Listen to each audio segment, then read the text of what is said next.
Dans cette vidéo, on va parler de pourquoi c'est si important de regarder des choses inspirantes avant de te coucher.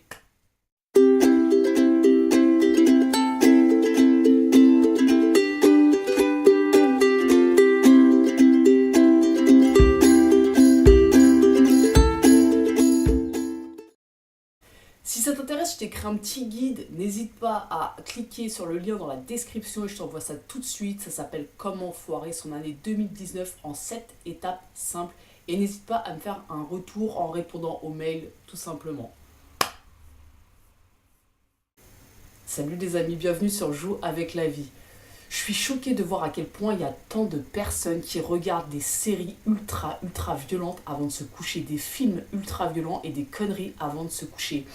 Je sais pas si tu sais, mais au moment de t'endormir, là il y a un état, un passage entre veille et sommeil qui s'appelle l'état hypnagogique et c'est un moment où tu es dans un état modifié de conscience, où tu as plein d'images qui te viennent comme ça et c'est vraiment le passage où tu passes de l'état de veille à sommeil. Et pendant ce passage-là, c'est une porte ouverte sur ton subconscient. Et qu'est-ce qui va se passer quand tu regardes des conneries avant de te coucher, quand tu regardes des trucs ultra violents avant de te coucher?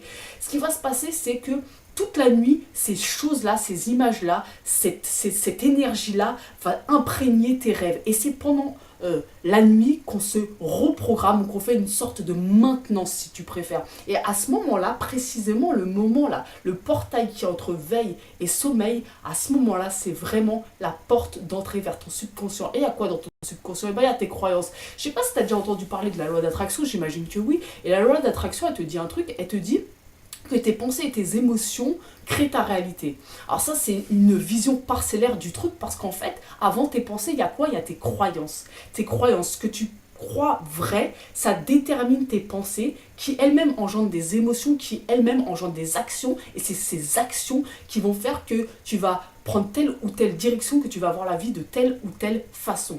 Donc, pour reprendre le contrôle de ta vie, il faut agir sur tes croyances. Si aujourd'hui tu as une vie de merde, ou en tout cas il y a des domaines de ta vie que tu n'aimes pas, c'est parce que à la base, tu as des croyances limitantes ou négatives. Et donc le but, ça va être d'agir sur ces croyances-là. Comment tu fais ça? Eh ben, en te reprogrammant et en commençant à t'implémenter, entre guillemets, de nouvelles croyances, des croyances qui vont aller dans le sens de tes rêves ou de la vie que tu as envie de créer.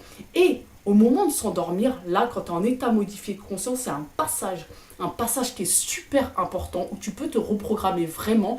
Et ce qui va se passer, c'est que si tu commences à regarder des choses inspirantes, des choses, à lire des choses qui t'inspirent, qui vont dans le sens de la vie que tu as envie de te créer, tu vas commencer de t'imprégner tout ça et tu vas commencer à implémenter de nouvelles croyances. Alors, ces croyances-là, bien sûr, vont avoir besoin, pour remplacer les anciennes, d'être validées par des actions et des résultats dans ta vie, évidemment. Mais en tout cas, là, il y a un passage à ce moment-là qui est super important. Donc, arrête de regarder des trucs violents avant de te coucher parce que c'est absolument catastrophique et regarde des choses inspirantes pour commencer à te reprogrammer, pour commencer à t'implémenter de nouvelles croyances, pour commencer enfin à prendre le contrôle de ta vie, à aller vers la vie que tu rêves en fait, tout simplement, la vie dont tu as envie.